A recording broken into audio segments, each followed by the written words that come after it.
My grandfather often tries to persuade me that he is still groovy. But how groovy can he be if he still uses the word groovy?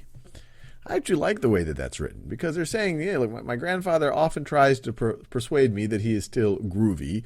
And that means kind of cool for those of you who might be too young to know what groovy means. But that's a good point. But how groovy can he be if he still uses this word groovy? So I like that. This but kind of, it's kind of turning the tide on the first part of the sentence. So and that's why you would use a but. But so I'm leaning towards no change, but let's feel good that we can rule out the other choices.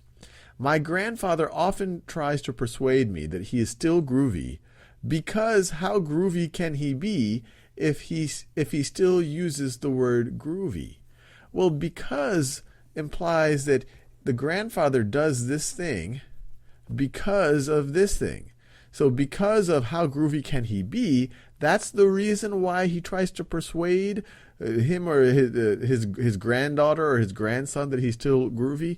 No, that doesn't make sense.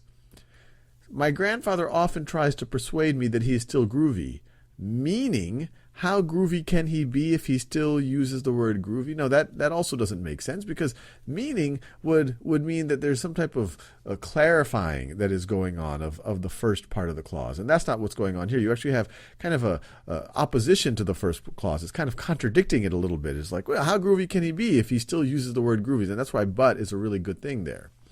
My grandfather often tries to persuade me that he's still groovy since how groovy can he be if he still uses the word groovy? So once again, since kind of draws a natural cause and effect. Since this is happening.